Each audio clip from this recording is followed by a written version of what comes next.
downloaded the Buckeye Leafcast with your host, Andrew T. Evans, with special guest, Chris Stefanick.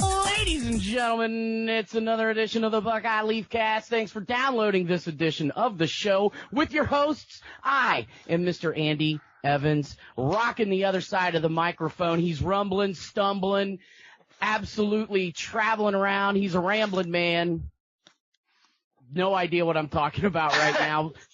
But he is the Intergalactic Buckeye Fan all over the friggin' place. Ladies and gentlemen, the one and only Mr. Chris Stefanick. Andy. Hey, just like I predicted, a dominating performance in all phases of the game for our Buckeyes, Oh, yeah. Yep, you called it, sir. You called a dominating 48-3 win by the Buckeyes, if I'm not mistaken. I think that was verbatim. Yeah, pretty much verbatim. I nailed it, right? Yep. Oh, my goodness, Christopher, I tell you what, if anybody could be more wrong, it's the two of us. And I'll be honest with you, Chris, 100% for certainty, for sure, I know this. I know absolutely nothing about this Ohio State team right now. Right. I'm going to tell you an unbelievable dominating performance by the Buckeyes on Saturday. Final score, 13th ranked Ohio State, 48, the 12th ranked Michigan State Spartans 3. Yes, folks, Michigan State did not score a single touchdown. And the surprising thing about that win, Chris, and I know you are going to break it down for me here in a minute, was that Ohio State did it by running roughshod over one of the nation's best rushing defenses. Michigan State came into this game only allowing 87 yards per game. Only 3 times all year had they allowed more than 100 yards on the ground, the most ever coming into yesterday, 182 against Notre Dame. And that included Notre Dame's dynamic tailback, Josh Adams, who had been running roughshod himself over opposing defenses for most of the season. They held him under 100 yards in that game back in September. Yesterday, Ohio State piled up 335 yards on the ground and had two individual tailbacks with over 100 yards. Mr. J.K. Dobbins, of course, and our boy Mike Weber Jr. had the game of his career, 162 yards on only 9 carries, 2 touchdown runs, Chris, one for 47 yards, which was the first carry of the game for Mike Weber Jr., and then later on there in the second quarter, took another one, 82 yards for a score. Absolutely dominating performance by the Buckeyes. And once again, Chris, I've got no idea about this team. I have no clue. When I tell them to run, they pass. And they throw all over one of the nation's best passing defenses a few weeks ago in Penn State. I tell them to pass, and they run. And they run all over one of the nation's best rushing defenses in Michigan State. Chris, what the hell is going on with these Buckeyes? But don't get me wrong. I'm not going to argue when you win the ball game 48-3. Yeah, that was domination. The 3 points they had was on a pick from JT Barrett. I think honestly, as fun as it is to talk about the offense, the defense was even more dominating the offense. The defense just completely shut them down, controlled the line of scrimmage, and threw a shutout versus a team that was ranked higher than Ohio State, the number 12 team in the country, shut them out. It's just unbelievable to me that, on both sides of the ball, just sheer domination. Both sides of the ball dominated the line of scrimmage. Like you said, the running backs, best performance by the running backs since, we had Ezekiel Elliott in the fold. Yeah. While neither of us predicted this outcome last week, right?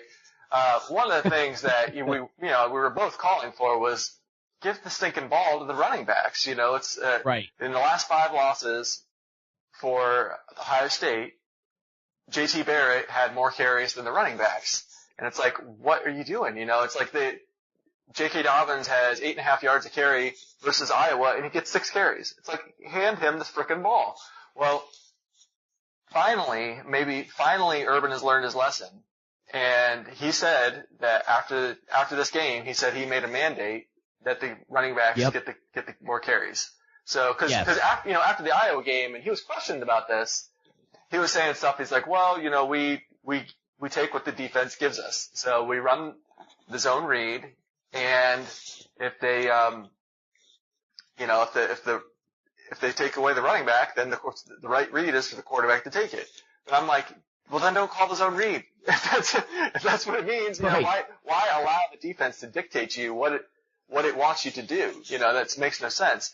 And he just kind of kept saying that during the week, and I'm like, oh, he's not learned his lesson. He's not learned his lesson. Well, come to find out, it's he didn't want to reveal to Michigan State that he had learned his lesson, and that he was mandating to the coaches, to Kevin Wilson and company, more carries for the running backs, some direct handoffs, some direct pitches. And boy, those two looked just phenomenal in this game. And, it's, in week 1, JK had 29 carries. So I don't know if you remember that. He had 29 carries in that flash. 181 yards. Yeah, absolutely. That amazing debut versus Indiana. Well, he was only getting 11 carries a game since then, until this week. So he didn't quite get 29, but he got a lot more than 11. So, Now, he got 3 times as many as he got last week. Exactly. Finished up with 18 carries, 124 yards on Saturday against Michigan State. Right. So, yeah, I guess, better late than never. Meyer finally gets it right. And, this 335 yards rushing was the most by Ohio State since they went for 410 versus Rutgers in 2016. So, wow. 8 yards per carry versus a team that, like you said, was number 3 in the country versus the run. Pretty spectacular. Well, and you just touched on it, too. This wasn't just a dominating performance by the offense, dude. This was a dominating performance by the defense. Held Michigan State to a season-low 195 total yards. Brian Lewerke, dude, all day, running for his life, was making a bunch of bad throws. Ended up going 18 of 36, 131 yards, no touchdowns, threw 2 interceptions. Also, the Buckeyes caused him to fumble the ball. So Brian Lewerke, 3 turnovers in this game, and boy, the defensive line just dominating. And it wasn't just the defensive line. I mean, it was everybody. Coverage, sacks. The Buckeyes ended up with tying a season high with 6 sacks, had a season high 57 sack yards, ended up 9 total tackles for loss, 60 total tackle for loss yards. Once again, forcing 3 turnovers in the game. Boy, the defense was just on fire yesterday. Yeah. I mean, it was unbelievable. And, even Damon Arnett, who's been terrible in pass coverage, was doing the coverage. Honestly, I think the story of the day on the defense, from a player personnel perspective, the overall story was just how dominant they were. But the story of the day was the 2 starting linebackers being out, Booker and Baker. Yep. And you remember they were just absolutely awful. I mean, just atrocious versus Iowa. They're out. And I remember I texted you, in the first quarter, and said, will this before I even saw the, one play of football, I was like, maybe this is addition by subtraction because those guys were terrible.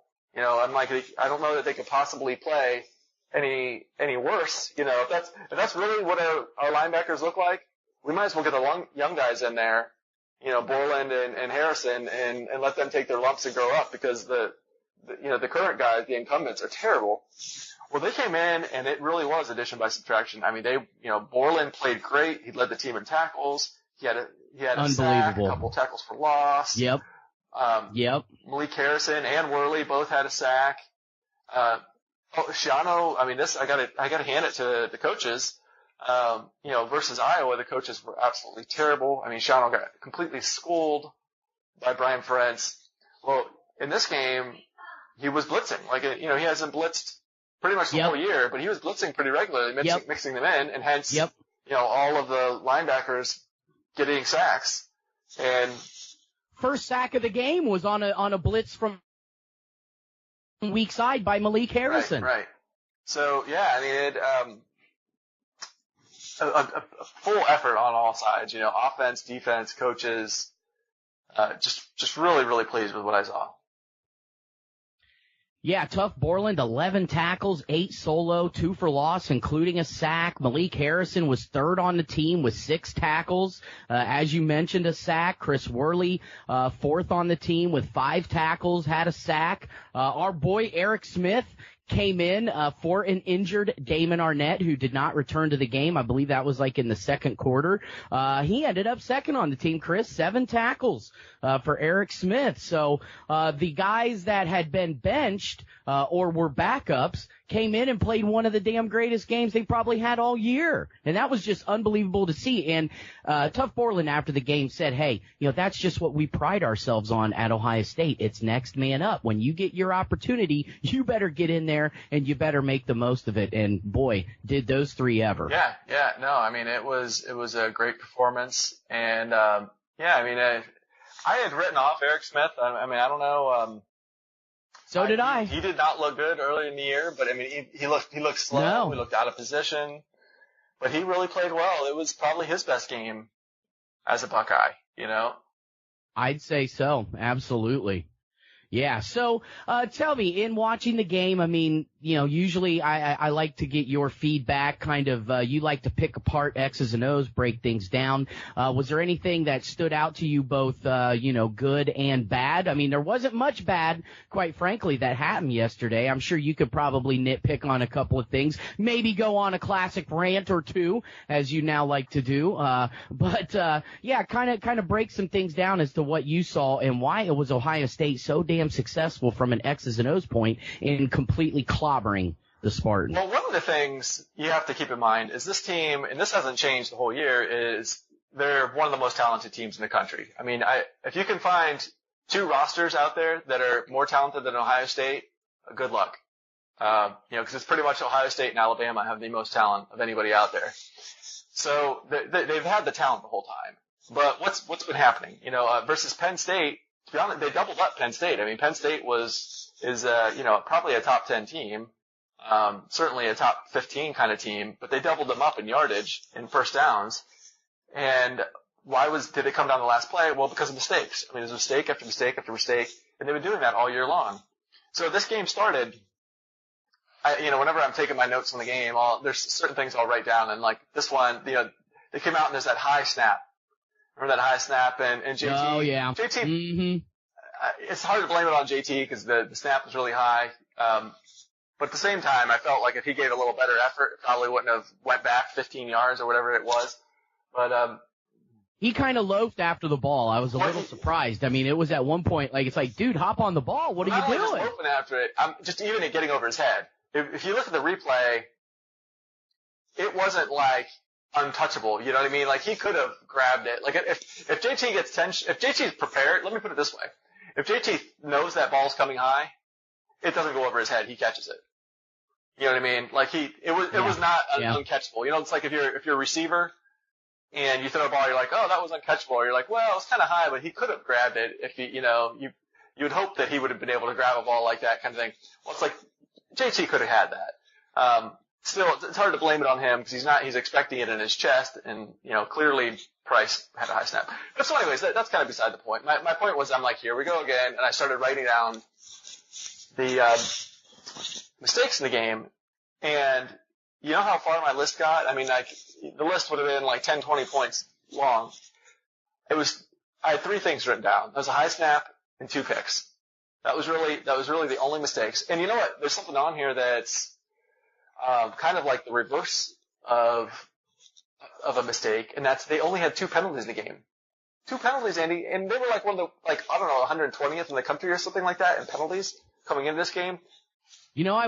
I was wondering why the game went so quick, not only because they were running the ball so well, but I guess that's another thing. There weren't as many penalties called. Let's face it, time stops and you have to move the ball back and the chains and stuff when a penalty's called. That's a great point. Didn't even think about that. Now, I guess, now that I think about it, one of those penalties probably should have been on here as a mistake, and that was the Draymond Jones targeting.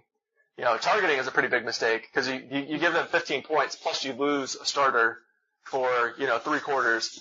And the Draymond Jones one was just dumb. I counted on the replay, it was like 2.5 to 3 steps after the ball was out and hit the guy.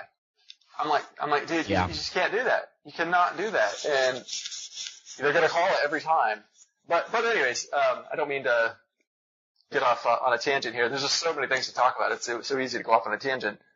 But hey, no, please. Your rants are becoming classic here, sir. We need a rant or two. I'll get to one in a minute here. But all right. So you asked, the original question was, why did they dominate them so much? So first of all was talent. And number two was they didn't make mistakes like they've been in previous games.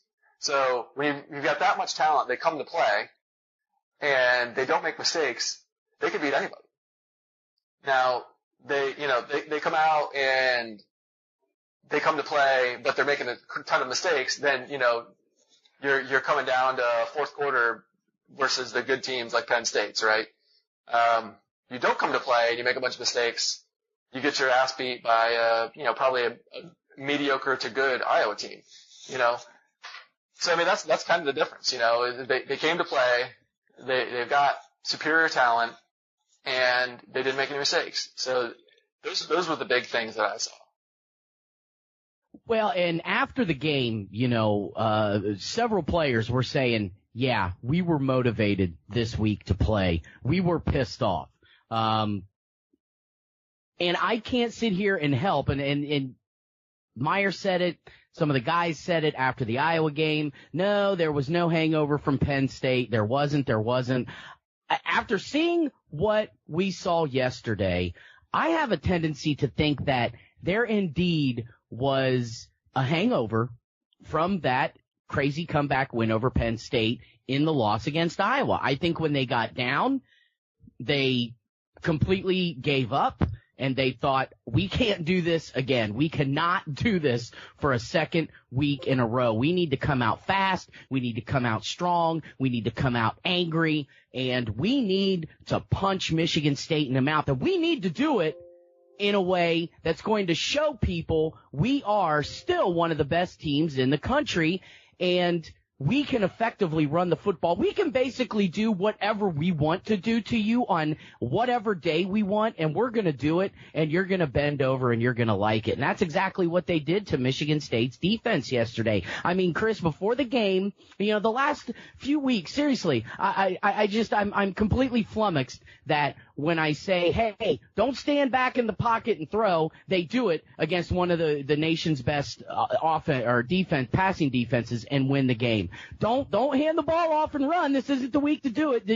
Let's let JT sit back in the pocket and throw, because their rush defense is clearly better than their passing defense, and that's of course from Michigan State. And what do? They run like crazy. So it's just that mental mindset. We talked about it. Urban Meyer, he is a master at getting in people's heads, getting these kids prepared, and that's just what I think we saw coming into that game on Saturday, was the fact that he just got these guys on another level.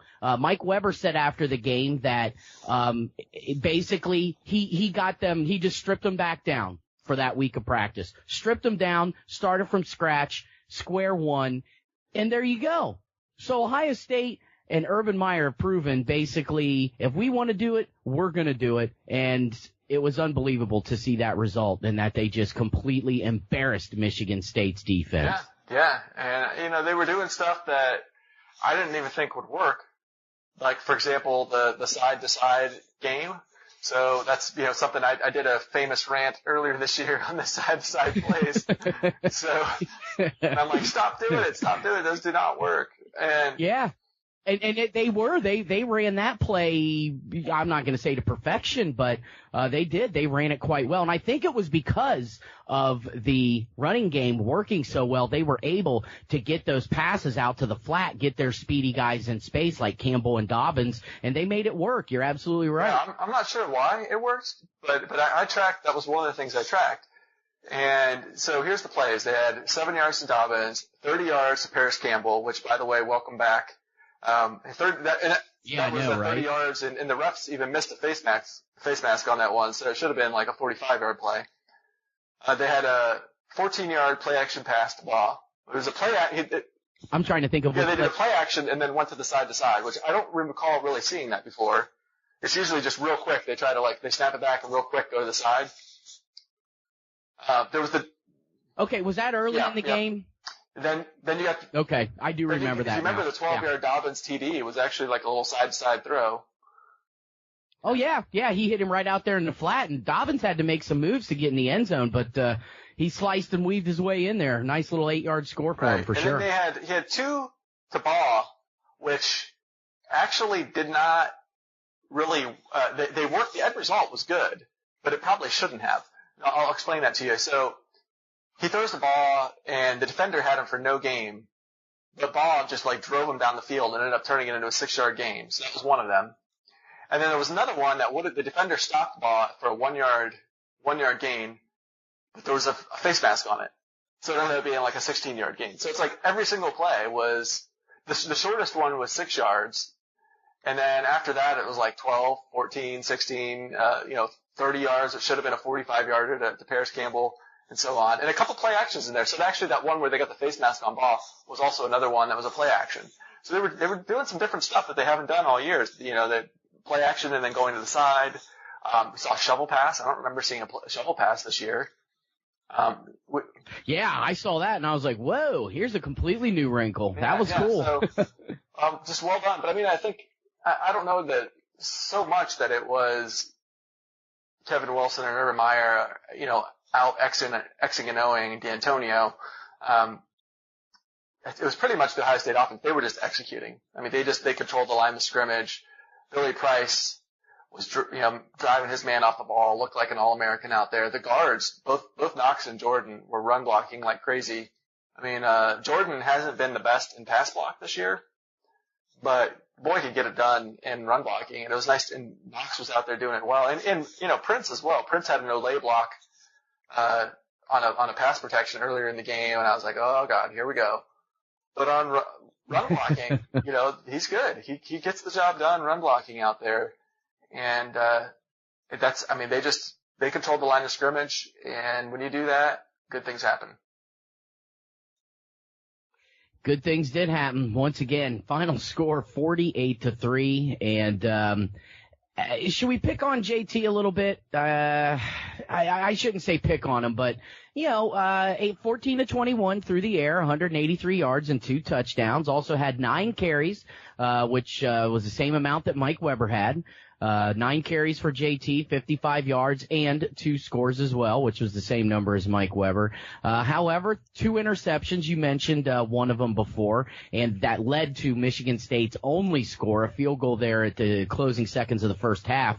But just when Ohio State had a little bit of momentum, they had all of the momentum, but Damon Webb with an interception takes it down deep in Michigan State territory, and then like a play or two later, JT turns around and going to, I believe it was Ben Victor in the end zone there, a little corner fade route, and threw a second pick of the game. So, this was not a performance, that people are going to look back on and I think neither, rip on nor congratulate JT for. I think it was just kind of an average day for him, but that one pick, both picks actually looked a little bit dangerous to throw. But overall, what did you see out of him? Yeah, I mean, the picks were not good picks. Sometimes, not that any pick is good, but you know what I mean. There's sometimes you're throwing it up, sure, and it's in a spot where the defender and the wide receiver fight over it, and sometimes the defender just makes an amazing play. This wasn't one of those. This was one where it's like, ooh, really? Ouch. So yeah, not liking that too much, but it's hard to argue with the end result.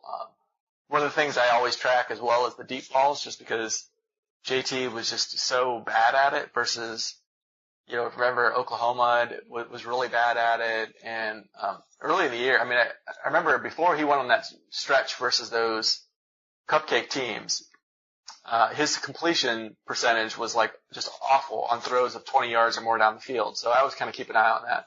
Well, he had that one pass interference throw to Dixon in the end zone was as good of a throw as he's made all year, and that was definitely a deep one. So I like to see that. He completed a deep ball to, actually no, he didn't complete it. There was another pass interference to Johnny Dixon late in the first half, but that one he actually underthrew it, and the defender couldn't find the ball. So I think that's the reason why it was a pass interference, is because like Dixon had to come back for it, and the defender like just didn't turn around and kind of just got tangled up with him. I kind of personally, I thought that was a garbage pass interference call. I mean, the ball overthrown, the defender's going out, and then the receiver kind of has to run back into the defender to try and catch an underthrown ball. To me, that's not pass interference, but apparently that's not the way it's written in the rule book. So it was called, but I know what play you're talking about. So then, the one was the pick to KJ Hill was a deep ball that he just underthrew KJ Hill. And if he puts it in front of the receiver, considering how good KJ Hill is, it's probably complete, and instead it's a pick. And then he had that 48-yard TD to Victor, which that was a little underthrown too. I mean, I'll take the results.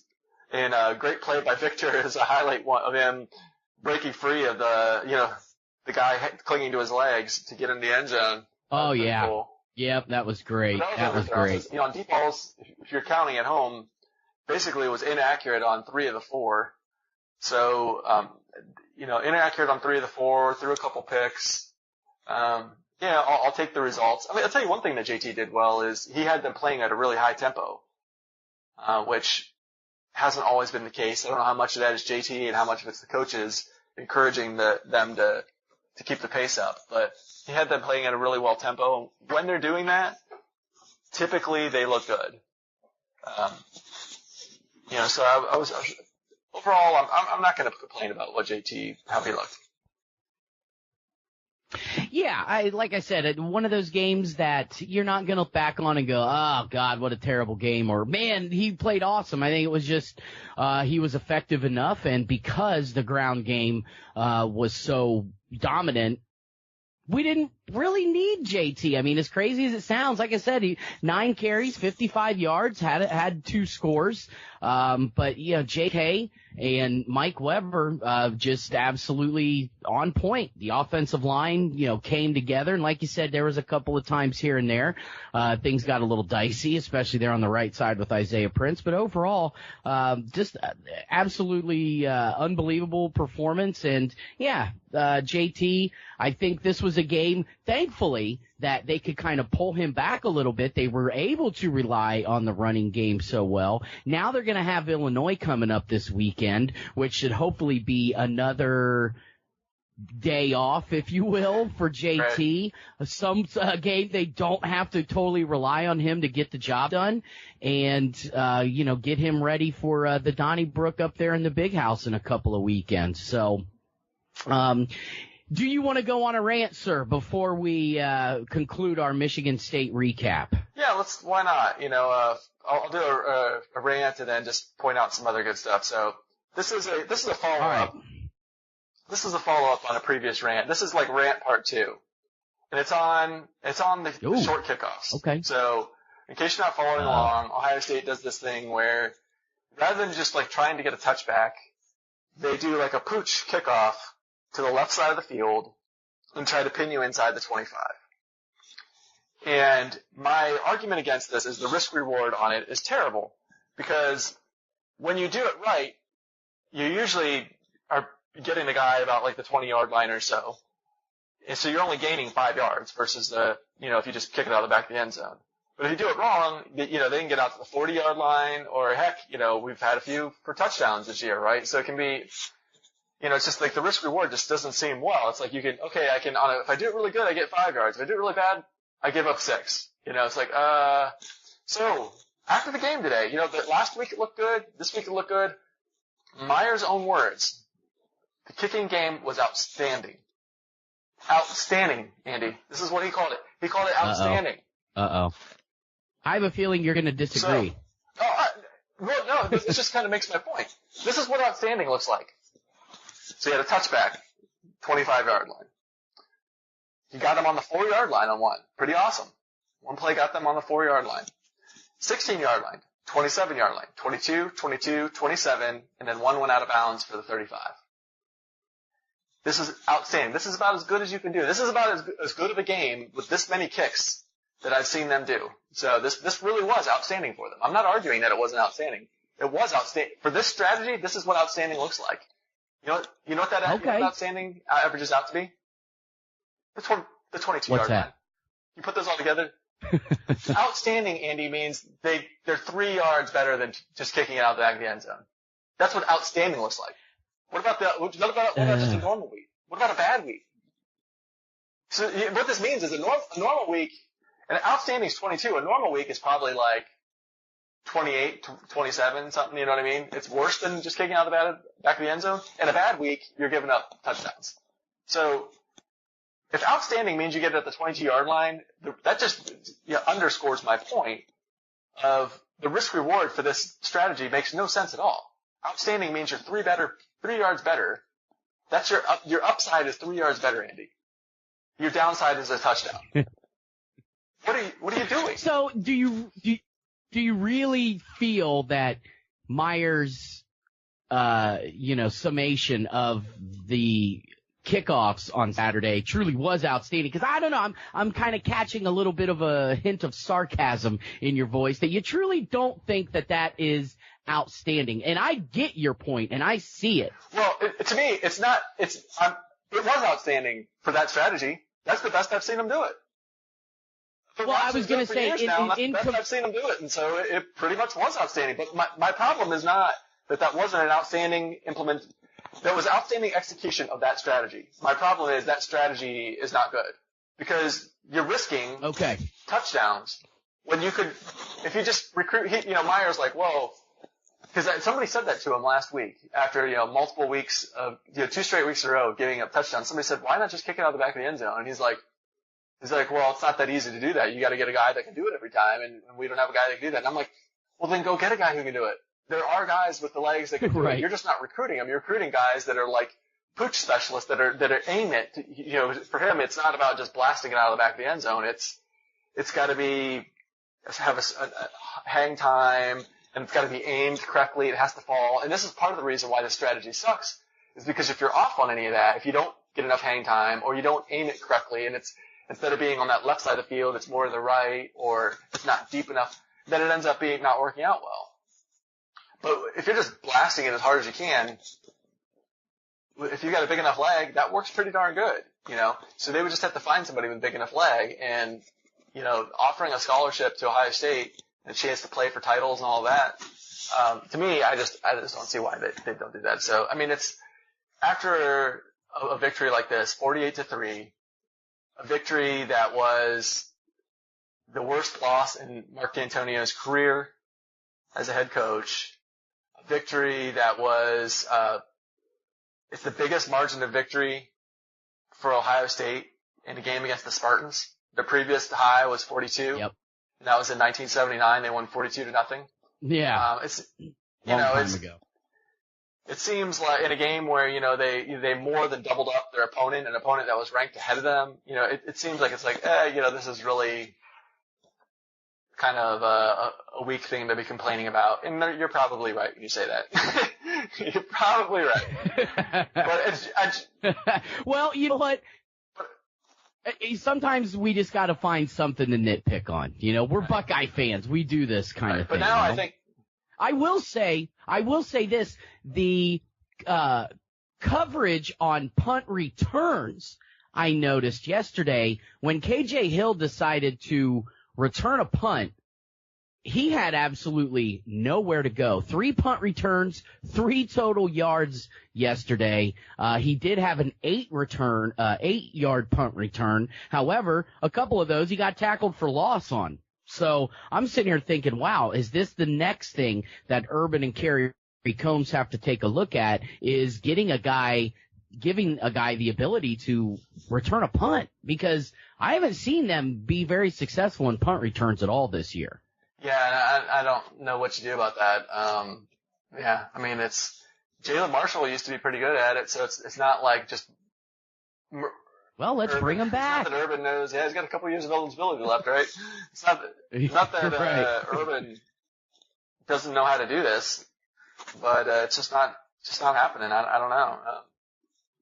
You'd think they've got lots of guys with explosion. Yeah. Hey, speaking of that, here's another thing that's interesting, and this is one maybe. I don't know. Maybe I need to apologize for this. We'll see what you think. So Don't apologize for anything, sir. Not on the Buckeye Leaf Cast. We don't issue apologies. All right, so back in coming out, I think it was maybe spring or maybe it was summer camp. I don't remember when it was, but it might have been summer camp. Ohio State they did some timing of like who were the fastest players on the team. And it was running, I think I think they had 40 times, and they had like multiple guys with sub 4, and like one of the guys that was one of the fastest players on the team who had a fourth. I know where you're going with this. Was Mike Weber. And I'm looking at that and I'm like, there is no way Mike Weber has a sub 4 time. There's just no way. Oh, we discussed that. We discussed it, and we were both like, we were like, this is a lie, this is fraudulent. He's only, they're literally putting his time in there just for whatever, the sake of making him feel better or something. Got a quick trigger finger, or, I don't know what it is. I'm like, but there's no way he's a 4.3. There's no way, like, all these players, I mean, it was basically like the 4th or 5th fastest guy on the team. And I'm like, I'm sitting here naming off like 10, 20 players that were not in that top 5 that I'm like, there is no way Mike Weber is faster than these 20 other guys, these wide receivers and defensive backs. And, I don't believe it. Seeing him on the field, I don't believe it. And then last week, they put him in there at kick returner, and I'm like, you've got to be kidding me. Mike Weber is a kick returner? We don't have anybody more explosive on this team to put in there. And he did not look good as a kick returner. He did not look good at all. He didn't look good this week he didn't look like a guy who could break one. But I'm watching on those 2 big runs, one of which was 82 yards, and there was plenty of time for the, athletic defensive backs of Michigan State to catch him, where he just outran everybody. Just blew him out. Like, that kind of looks like this, a 4.4 speed, maybe sub 4.4 speed. But on those 2 runs, I'm like, what is he really legitimately a 4.3 speed guy? He might be. I'm not sold on him as a kick returner because he hasn't looked good in the few attempts he's had. And, I'll gladly put Paris Campbell back there who, boy, if you want to talk about somebody who looks like they've got sub 4.4 speed, there's no questioning Paris Campbell has it. That guy looks like one of the most fastest guys I've seen at Ohio State, maybe since Teddy Gann. He's just blazing fast. But, maybe he might. Let me tell you what. If he really is legitimately 4.3 speed, which he kind of looks like he does have it, I can understand why the coaches put him back there as kick returner. They're like, hey, he's got the speed to break one if the oceans part, and he's been reliable as far as not putting the rock on the carpet. I'm not questioning that decision to put him back there at kick returner quite so much now that I'm starting to think that maybe he legitimately does have 4.3 speed, and I don't know. We just didn't see it before. I don't know. What are your thoughts? When he on that, both runs, but especially that 82-yard run, because 47-yarder, when he busted through the line, he had like one guy to beat, and he put on a move, beat him, and I'm like, wow. That second run, however, when he got into the secondary and got to that second level, and there were some guys closing in, I'm with you. I thought, okay, he's going to get tackled for a loss here, or not a loss, I'm sorry. He's going to get tackled after a nice gain, and good run by him. And all of a sudden, he just hit a third level, and he was like, boom, I'm gone. And those guys, when he outran the defensive backs, I mean, everybody in the press box was just, you just kind of heard some mumbling going on, like, holy crap, can you believe what we just saw? Like, I cannot believe that. Unbelievable run.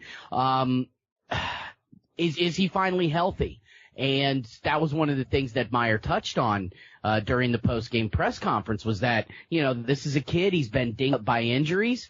We finally feel that he is back, to 100%. And I think we saw that yesterday. I mean, maybe Mike Weber, came in out of high school a little dinged up, and that's why, and kept getting dinged up throughout the season last year, came into the season this year a little dinged up, but now, them kind of sliding him aside, letting him, run a couple times here and there to kind of get back into football form. it paid off in spades yesterday, and maybe finally, we are seeing the Mike Weber Jr. that came out of Detroit Cass Tech High School a couple of years ago, as highly touted as he was. And, yeah, just unbelievable. That 82-yard run completely blew me out of the water. And maybe indeed there is some truth to those times, because on those 2 touchdown runs, he proved it. He proved that I'm a sub 4.4 guy. And I'm sick and tired of hearing all of the complaints that I don't have explosive speed, that I'm not a shifty running back, that I don't have as many skills as J.K. Dobbins, and I'm not as good. I'm going to go out here and I'm going to prove today that I am as good, if not better, than J.K. Dobbins. And damn it, I'm one of the best running backs in the Big Ten. And it was just great to see. And I mean, numbers were just absolutely through the roof. 9 carries for 162 yards. I mean, that's a friggin' 18-yard average, Chris. And not taking anything away from Dobbins, he had twice as many carries. Finally got the rock as often as we were screaming for him to get the ball. 18 carries, 124 yards. That was almost 7 yards a clip. So, I mean, they were just going nuts. Just going nuts. But Mike Weber, definitely. I think, you know what? You're right. Maybe we should issue an apology to Mike Weber, because indeed the kid finally came out and had the game that I'm sure he knew, the coaching staff, Urban Meyer, knew he was capable of, and finally kind of put a little bit in the fans' pipes and said, go ahead, toke on that while I'm busting 162 yards out today. Put that in your pipe and friggin' smoke it, folks. So, yeah, crazy. You're right. My hat's off to Mike Weber. Excellent game by him. And not to say that we were necessarily not on the Mike Weber bandwagon as far as wanting to see him succeed. Certainly, we obviously we want to see all Buckeyes and young kids succeed. But yeah, it definitely came out and proved what I think we've all been waiting to see, and it was just a great performance by him. I didn't think he was that fast, and I didn't either. Prove me wrong. I still like Dobbins better, and I agree with. I was glad to see that Meyer didn't say, "Oh, Weber's got the hot hand today. Look at these big runs he's getting," and give him the carries instead of J.K. He gave J.K. twice as many carries or something like that. Twice as many, that's exactly. About right. To me, it's like 2/3 of the carries should go to J.K., 1/3 to Weber, if not a little more than that, because I think Weber is the better back. Or I'm sorry, I said that wrong. J.K. is the better back. He's got speed, he's got power, and he's got the shiftiness that I've not really seen the shiftiness from Mike Weber. So Mike Weber, he maybe has that top end speed that we didn't think he had, but he displayed yesterday, and he's got a little bit of power. Like, he's a decent guy to bring in on 3rd and 2.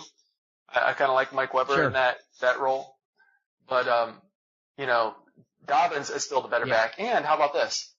Dobbins becomes only the 3rd true freshman to reach 1,000 yards in Ohio State history, joining Maurice Claret and Robert Smith. Only the 4th freshman overall.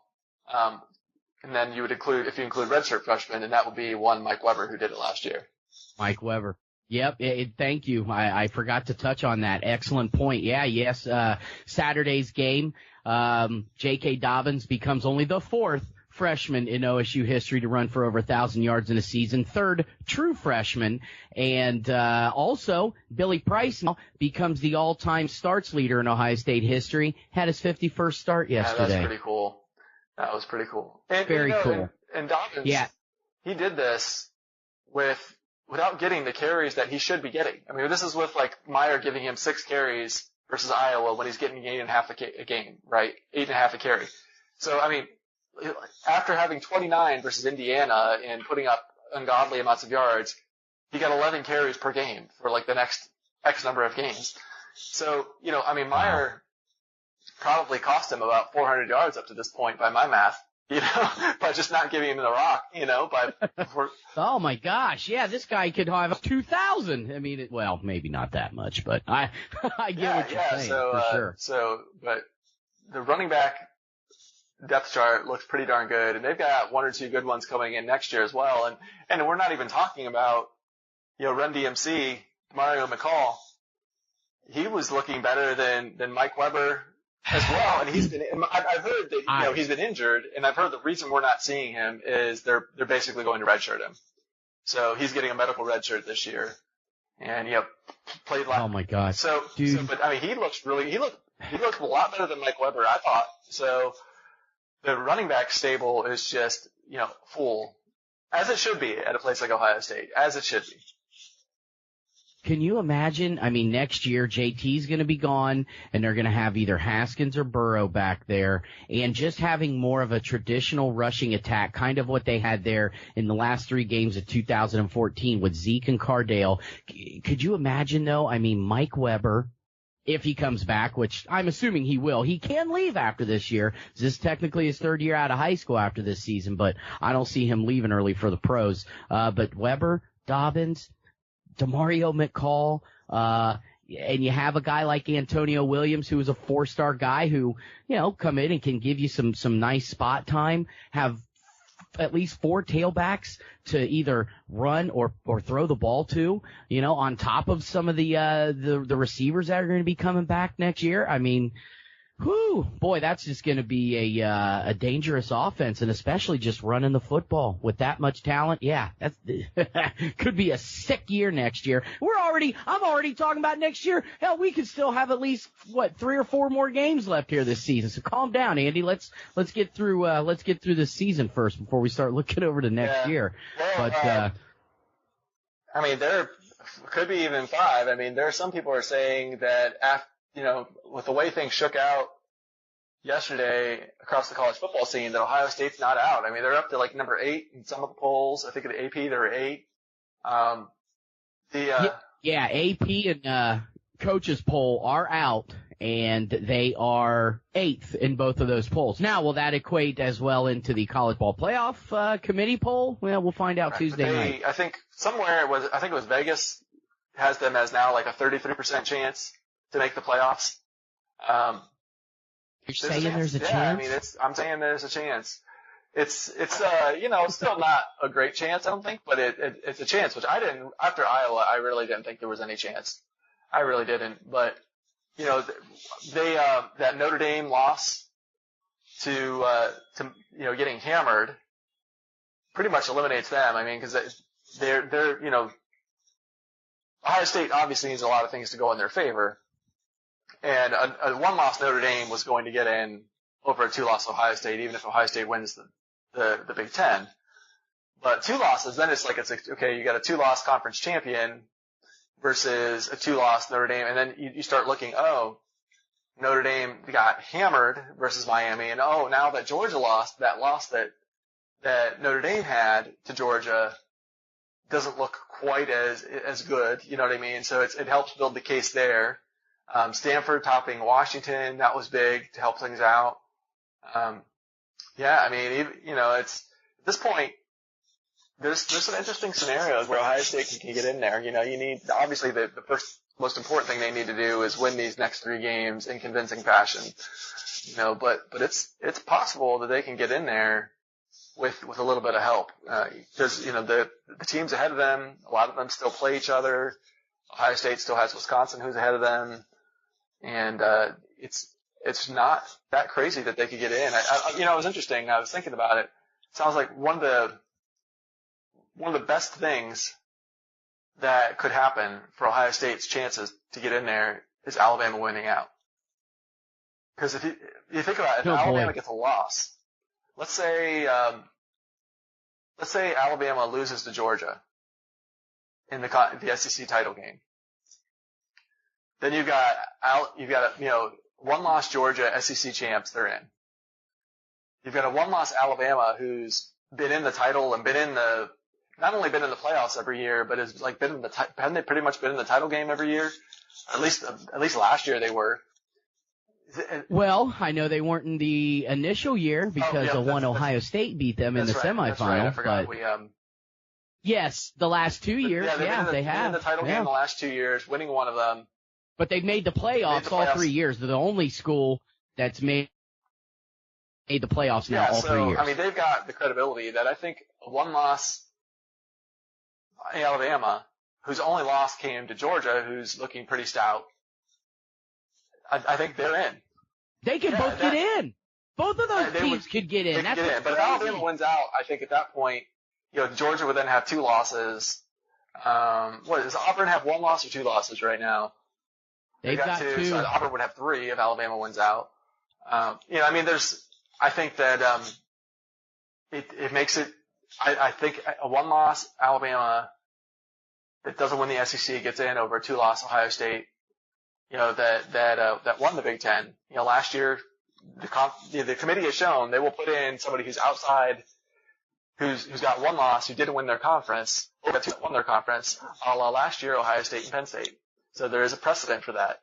So I think that would happen, especially a 1-loss non-conference champion that's got a lot of credibility, like Ohio State did last year, and obviously Alabama does this year. So you would want Alabama to win out.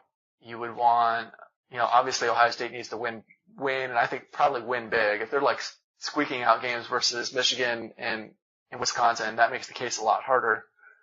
Probably doesn't hurt for Oklahoma to win out as well. And they have Alabama and Oklahoma as like number 1 and number 2.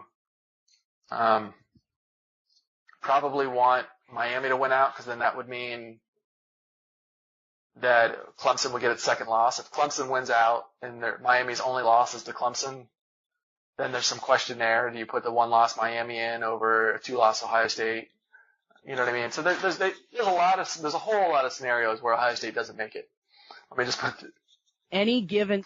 But there are, a fair number of scenarios where Ohio State does make it. So, I'm saying there's a chance.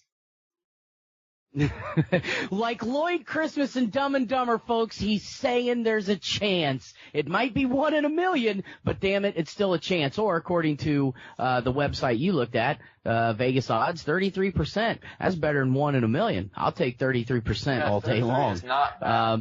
It's really not.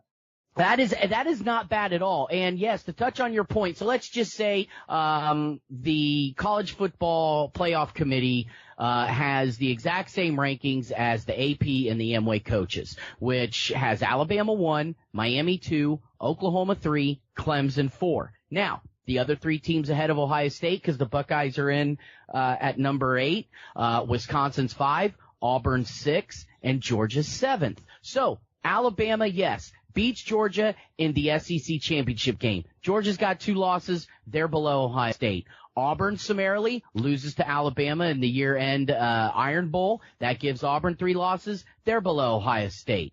Wisconsin's probably going to win out, but play Ohio State as long as the Buckeyes win out in the Big Ten championship game. Ohio State gets a big win this coming Saturday over Illinois, gets a big win over Michigan on their field, goes into the Big Ten championship game, gets another big Big Ten championship win over the Badgers, and now all of a sudden they've got 2 losses. They've beaten Wisconsin, and Miami beats Clemson.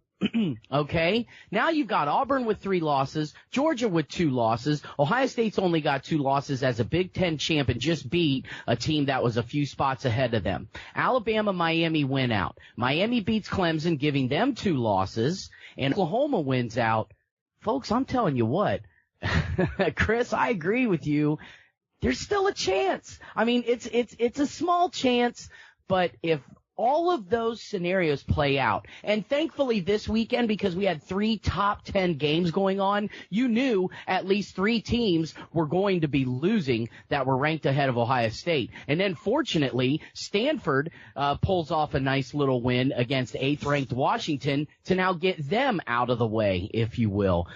So things can keep happening. And this is any given Saturday, Chris, and anything can happen on a Saturday. You just never know.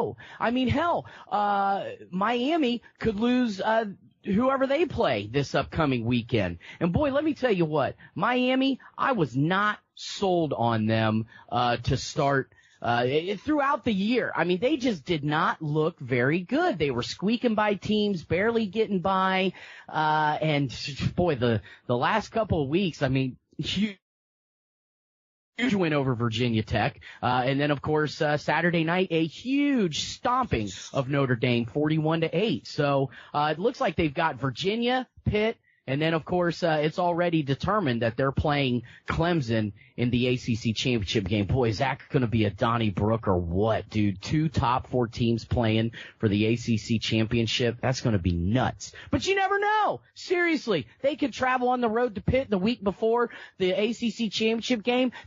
Even Virginia playing them at home, they could be overlooking them now because the ACC championship set.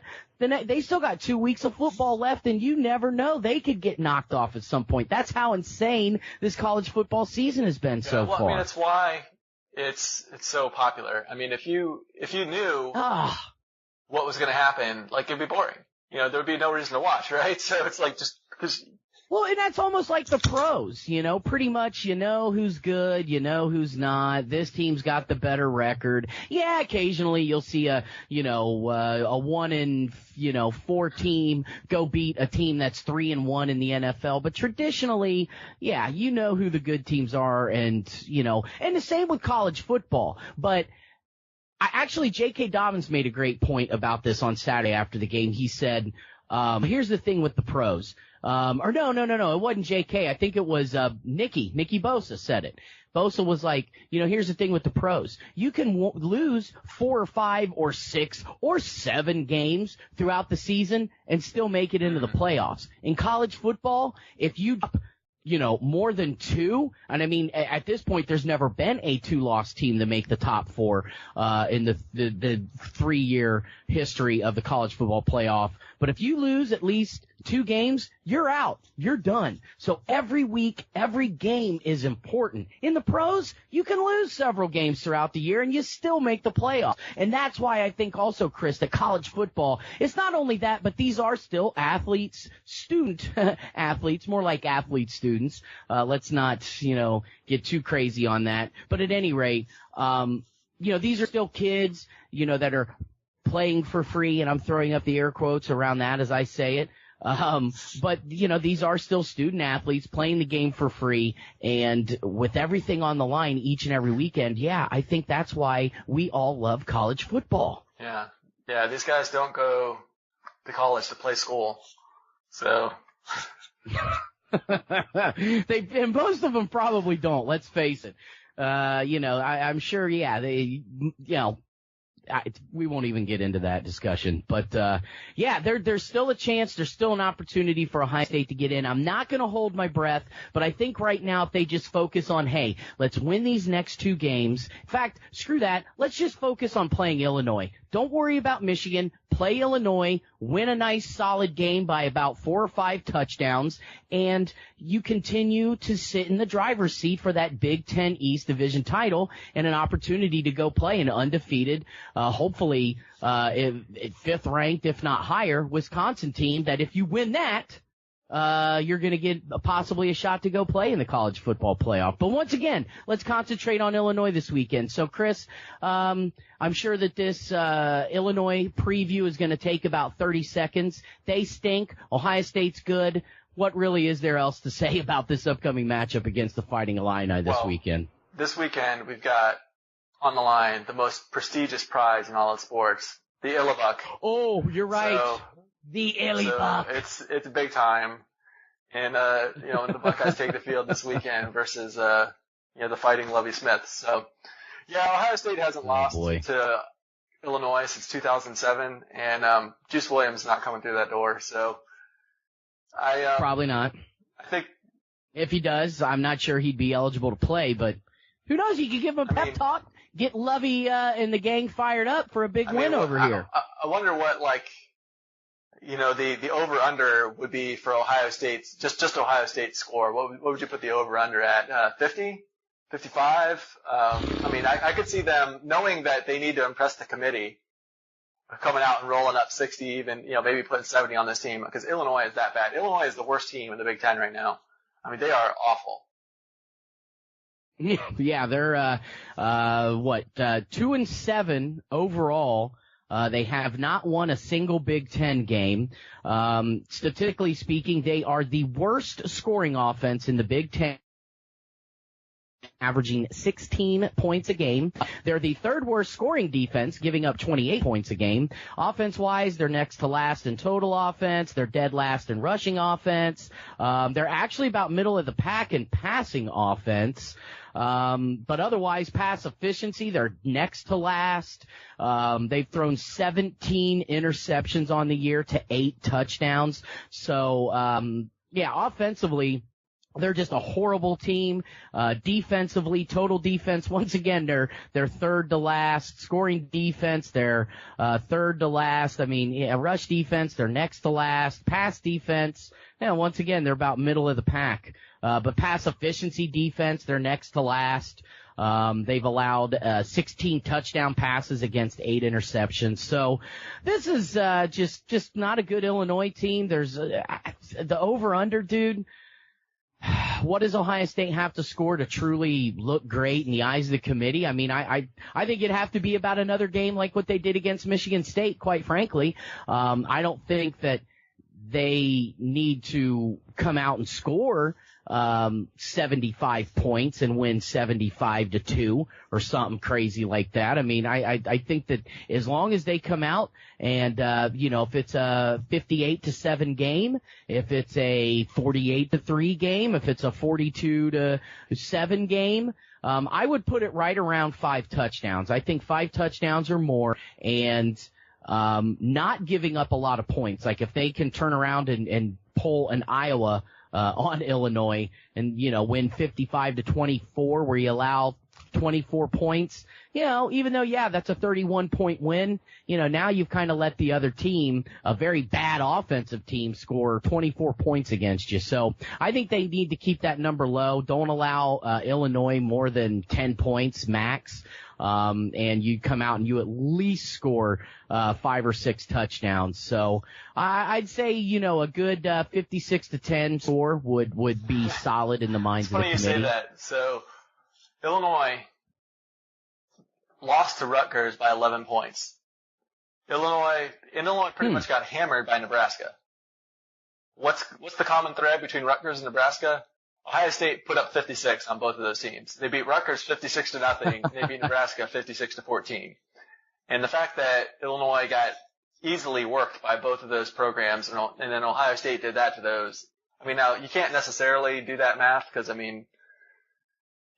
Michigan State beat Iowa 17-10, which makes me want to throw up a little bit, but, but you know what I'm saying, though. I mean, it's like, I think 56, if Ohio State's putting 56 up on Rutgers and Nebraska, and those teams worked over Illinois, I think that, that's like the minimum is they need to get 56. I'd like to see them break 60. They got 62 versus Maryland, and Maryland's clearly a better team than Illinois. So, I'm wanting to see like a 62-7 kind of game, 62-10. That's 62-10 would make me feel good.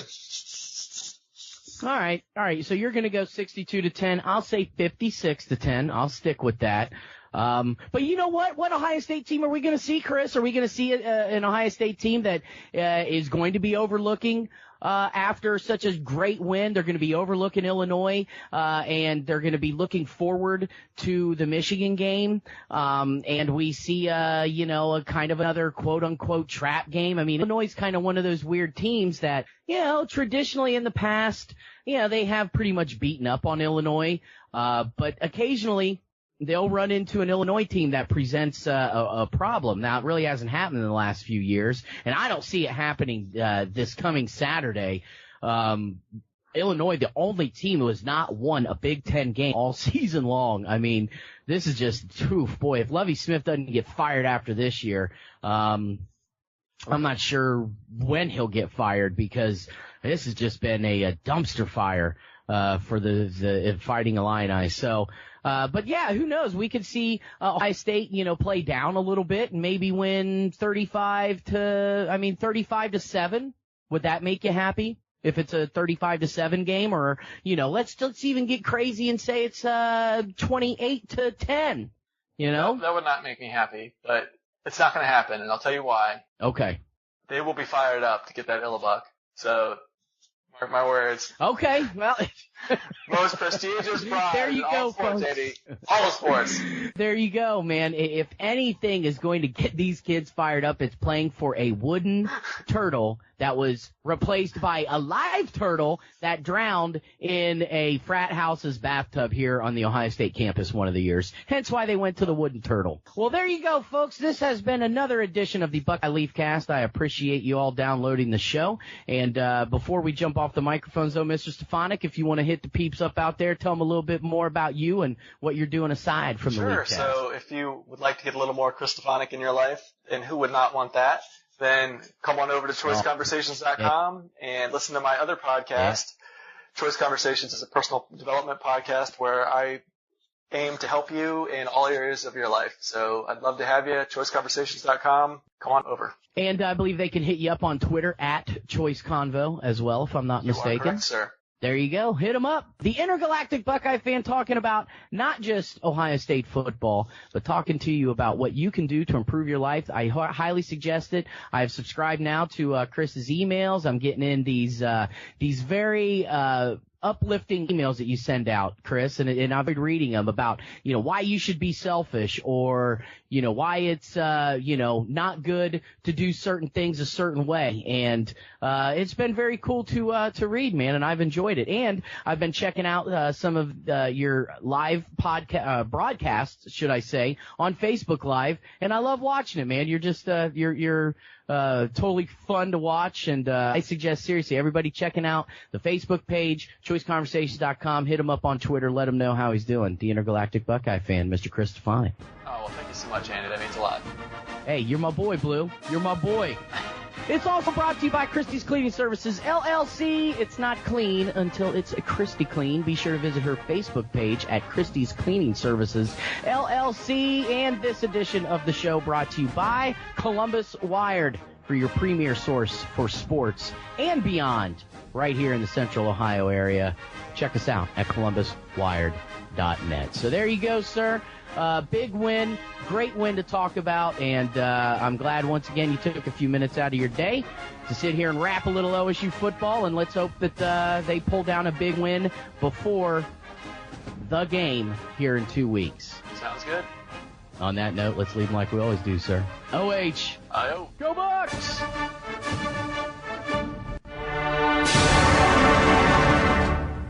want to go back to Ohio.